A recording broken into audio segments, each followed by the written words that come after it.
समझ का सहारा ना लेना, परंतु संपूर्ण मन से यहोवा पर भरोसा, संपूर्ण मन से यहोवा पर भरोसा रखना। ओके, अभी अधिकतर क्या होता है कि आपको एक रिपोर्ट दिखाई गई, जैसे कि डॉक्टरी कोई रिपोर्ट आई, आपको कहा गया कि तबीयत खराब है, या फिर तेरे लंग्स खराब हो गए हैं, या फिर गुर्दे, जो भी इस तरह की कोई रिपोर्ट आती है तो बहुत जल्दी हम उन पर विश्वास कर लेते हैं। और हकीकत भी है, क्योंकि डॉक्टर बता रहा है, प्रॉब्लम भी है, दिक्कत हो भी रही है, कमजोरी आती जा रही है, भूख नहीं लग रही है, प्रॉब्लम बढ़ती चली जा रही है, ठीक है ना। लेकिन जब हम परमेश्वर विश्वास करते हैं तो परमेश्वर का वचन हमको क्या कह रहा है, तो अपनी समझ का सहारा ना लेना, परंतु संपूर्ण मन से यहोवा पर भरोसा रखना। तो उस परमेश्वर पे भरोसा रखना। ओके, अभी ये बात तो आ गई उन लोगों की कि वो नशा करता था तो इसलिए ऐसा हुआ, लेकिन हम इस बात को लेके एक अचानक आया या नेचुरल एक प्रॉब्लम आ गई है, या कुछ खाने पीने से, क्योंकि आजकल का खान पान भी बड़ा गड़बड़ चल रहा है। अब प्लास्टिक के चावल, चीनी में माइक्रो प्लास्टिक, नमक में भी माइक्रो प्लास्टिक, ठीक है ना, ये नकली आ रहा है, इंजेक्शन से तैयार किए जा रहे हैं, उसके द्वारा प्रॉब्लम्स बढ़ रही हैं, बीमारियां बहुत ज्यादा चल रही हैं। अब हम क्या करेंगे? तब परमेश्वर ने क्या कहा था, यदि तुम मुझ में बने रहो और मेरा वचन तुम में बना रहे, तब जो चाहो मांगो तुम्हारे लिए हो जाएगा। इस वचन को जो पढ़ रहे हैं कि तो अपनी समझ का सहारा ना लेना, परंतु संपूर्ण मन से यहोवा पर भरोसा रखना। आमीन, हालेलुया, हालेलुया। उस पर संपूर्ण मन से यहोवा पर भरोसा रखना। हमने भरोसा रखना शुरू किया परमेश्वर पे। अभी किसी ने बताया कि जैसे कि आजकल एग्जाम चल रहे हैं, अब एग्जाम शुरू हो गए, बोर्ड के एग्जाम है, हम बहुत ज्यादा पढ़ाई कर रहे हैं, अच्छी बात है, पढ़ाई करना अच्छी बात है, लेकिन उसको बर्डन बना लेते हैं। कितने लोग फिर चर्च में भी नहीं आते, कितने लोग फिर लेट आते हैं। तो हमने परमेश्वर को तो महत्वता नहीं दी है, परमेश्वर पे तो भरोसा नहीं रखा, पर क्या करना शुरू कर दिया हमने, अपने पे भरोसा। मैं ज्यादा पढ़ूंगा, ज्यादा करेंगे, जितना पढ़ना उतना पढ़ना है, मैं उसके लिए मना नहीं कर रहा हूं। जैसे कि मैं पिछली बार आप लोगों को बता रहा था कि एक व्यक्ति को 5 साल की उम्र में कैंसर हो गया था। जो उसे 5 साल की उम्र में कैंसर हो गया, कैंसर होने के बाद उसको ये थोड़े दिन बाद उसको ये पता था, क्योंकि वो क्रिश्चियन था, उसे पता था कि परमेश्वर ने मुझे बनाया, परमेश्वर मुझे तैयार किया है और परमेश्वर मुझे बनाने वाला है। लेकिन वो हमसे चाहता है कि 7वें दिन हम उसके भवन में आए, उसके वचन पर भरोसा रखें। उसने कहा कि मैं कुछ भी करता हूं, मैं संडे को चर्च जाता ही जाता हूं, मैं कोई मेरा बिजनेस है, मेरी नौकरी है, मेरे घर में मेहमान आए, कुछ और है, कुछ भी क्यों ना हो, मैं सब चीजें साइड में करता हूं, सबसे पहले मैं परमेश्वर के मंदिर में जाता हूं। और ऐसा करने से आज मेरी उम्र 70+ हो गई है, 70 साल से भी ज्यादा की मेरी उम्र हो गई है। जिनको कैंसर हुआ वो मर गए, चले गए, बहुत स्वस्थ लोग भी मर गए, लेकिन मुझे आज तक कुछ भी नहीं हुआ। और अब देखिएगा, ये उस समय की बात है जब कैंसर शुरू हुआ था, जब कैंसर ला इलाज था, कैंसर का अभी तक कोई ट्रीटमेंट नहीं आया था, उस समय की बात। तब उसने भरोसा किया और वो बिल्कुल स्वस्थ रहा। पर हुआ कैसे ये? तो अपनी समझ का सहारा ना लेना। तो डॉक्टर्स की रिपोर्ट को मत, रिपोर्ट कह रही ठीक है, हाँ डॉक्टर साहब ठीक है, कैंसर है ठीक है, प्रॉब्लम है ठीक है, गरीबी है ठीक है, तुम कभी बढ़ नहीं पाओगे, ज्योतिष ने तुम्हारा हाथ देखा, तुम कभी अपना घर ले नहीं पाओगे, हमेशा किराए में रहोगे, तुम्हारे बच्चे कभी सुधरेंगे नहीं, पति कभी नशा नहीं छोड़ेगा, तुम्हारे घर में कभी बरकत नहीं होगी। बताया गया, ठीक है, सुन लिया तुमने, लेकिन एक रिपोर्ट परमेश्वर की ये कह रही है, तो उस विधवा को देख जिसके घर में भी कुछ भी नहीं था। तब नबी ने उसको बोला, भविष्यद्वक्ता ने कहा, तू ऐसा कर, क्या है तेरे पास? बर्तन है नहीं, मांग ले, जितने हो सके ज्यादा से ज्यादा बर्तन मांग ले, और जब जो तेल है उसमें उंडेलना शुरू कर देना, फिर ये भर जाएगा, फिर ये भर जाएगा। जितने बर्तन सब भर गए। हुआ क्या? उसने भरोसा कहाँ किया? परमेश्वर पे। परमेश्वर का दास नबी ने कहा कि तुझे ऐसा करना है। हालेलुया। जब हमने आपको बताया कि इस रीति से आप चलेंगे, परमेश्वर के वचन को आदर देंगे, तब परमेश्वर आपको आशीष देगा। मरकुस में पढ़ा, मरकुस की पुस्तक में यीशु मसीह चले जा रहे थे और यायर जो सरदार था वो आता करके प्रभु को बोलता है कि मेरी बेटी मरने पर है, तू चल और चल करके उसके सर पे हाथ रख ताकि वो चंगी हो जाए। चंगी हो जाए। वो इसको बोलता है, तो ये कहता है, ये इधर बात चल रही है, इधर यार इसको बोल रहा है। थोड़ी देर में आकर के यार के घर से कुछ लोग आकर के बोलते हैं कि लड़की मर गई है। अब ऐसा क्यों, तो गुरु को दुख देता है, लड़की तो मर गई है। अभी ये बोल रहा है, ध्यान समझिएगा, यहाँ ये आकर के इसको बोल रहा है, अपने यार को बोल रहा है। और यार ने यहाँ क्या किया, यार इधर दोनों बात कर रहे हैं, पर यीशु मसीह ने उसको अनसुना किया। हालेलुया।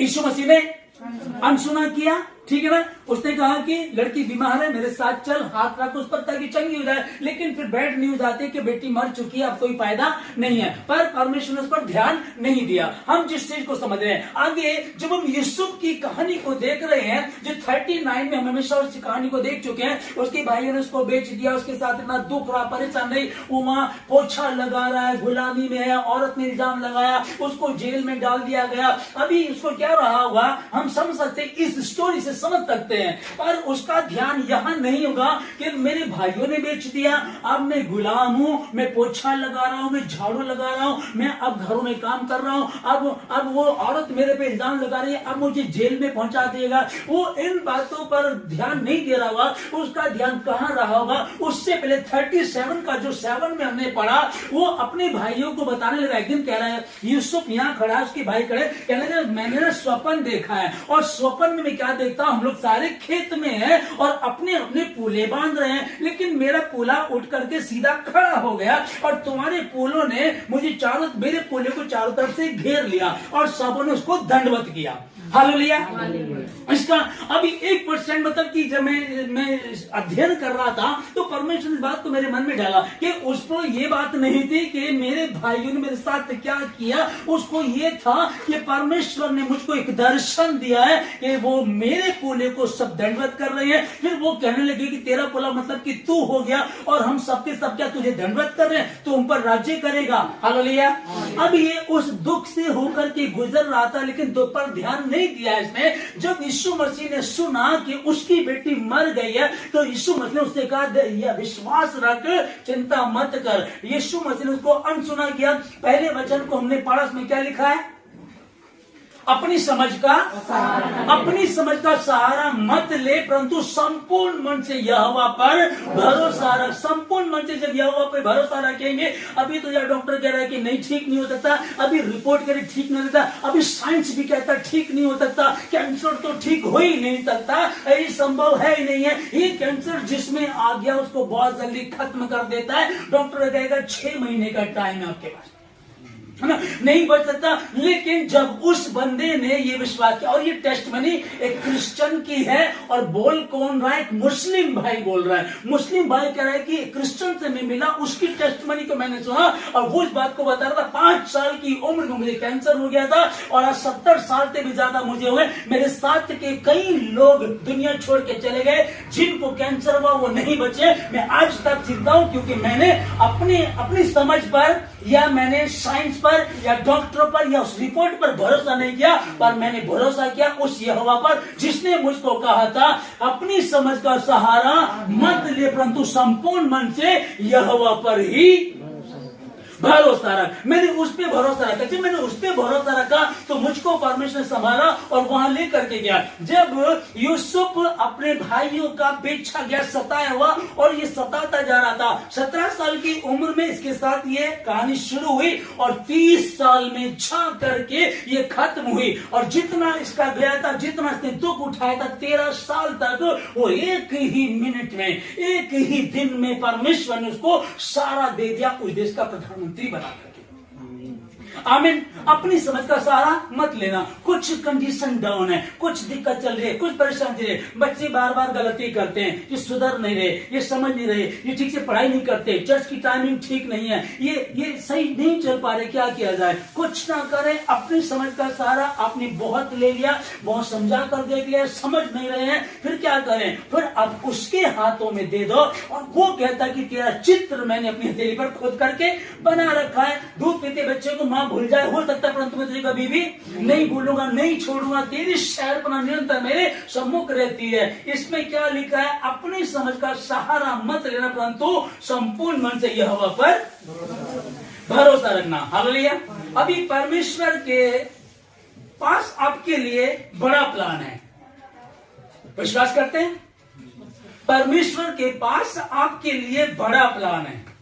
आमीन। जो विरोधी लोग होते हैं उन्होंने एक बड़ी सेना इकट्ठी करी और शाम उनको घेर लिया। उसका जो मेन गेट था जहां से वो बाहर आते जाते थे, उनका राशन पानी सब बंद कर दिया। जितने दिन तक उनके पास था उन्होंने खाया पिया, और जितने दिन फिर वो खत्म हो गया उसके बाद अंदर ऐसा हुआ कि कबूतर की बीज बिकने लगी, और यहाँ की गधे, अशुद्ध गधे का सिर भी इतना महंगा कि 1 किलो चांदी देंगे तो इतने में मिलने लगा। इतना बुरा बहाल हो गया। दोस्ती आपस में बात करती है, आज मेरे बच्चे को मार करके खा लेंगे और कल तेरे को खा लेंगे। तो ये बात जब राजा के कान में पड़ती है, बड़ा दुखी होता है इस बात को लेकर के। अभी सोच समझेगा कि वहां की दशा बहुत बुरी हो जाती है। इस राजा को ऐसा लगता है कि ये जो एलीशा नबी है इसके कारण ये दिक्कत आई है। तब ये उसके लिए गलत शब्दों को बोलता है, कहता कि एलीशा के सर को मैं आज कटवा दूंगा। तब एलीशा को बुलाते हैं, तो एलीशा आकर के बोलता है कल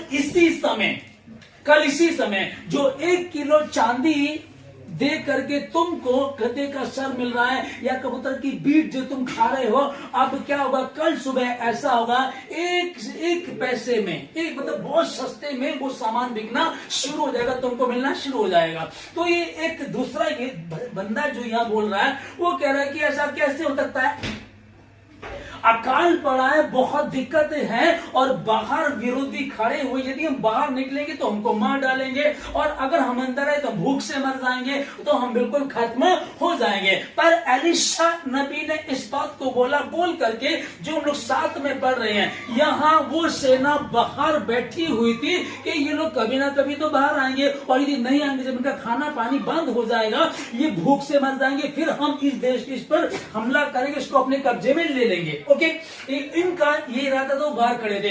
यहाँ 4 कोड़ी होते हैं, 4 कोड़ी बाहर है क्योंकि ये हमेशा बाहर रहते हैं, इनकी कॉलोनी अलग होती है। वो भी भूख से मर रहे थे, तो वो कहने लगे कि हम यहाँ पर हम भूख से मर रहे हैं, अब मरना तो हमें यहाँ भी है, इससे अच्छा ऐसा करते हैं, जो आराम की सेना है उनके तंबू में चलते हैं, यदि वो हमको जिंदा रखेंगे तो अच्छा, और ये मार देते तो भी ठीक है, मरना तो हमको है। ये वहां जाते हैं, जो हमने साथ में पढ़ा, आराम की सेना जो थी उनके दिमाग, उनको क्या हुआ, परमेश्वर ने ऐसा उनके मन में डाला, उनको लगा कि ये इस्राएलियों ने, इसने क्या किया, इसने मिस्रियों को और दूसरे लोगों को वेतन पर बुलाया ताकि वो हमसे युद्ध करें। अब उनके दिमाग में यह है कि बहुत घोड़े और रथों की आवाज बहुत ज्यादा आ रही है, तब ये अपना सारा पैसा, धन, खाना पीना, रथ, घोड़े सब छोड़ करके भाग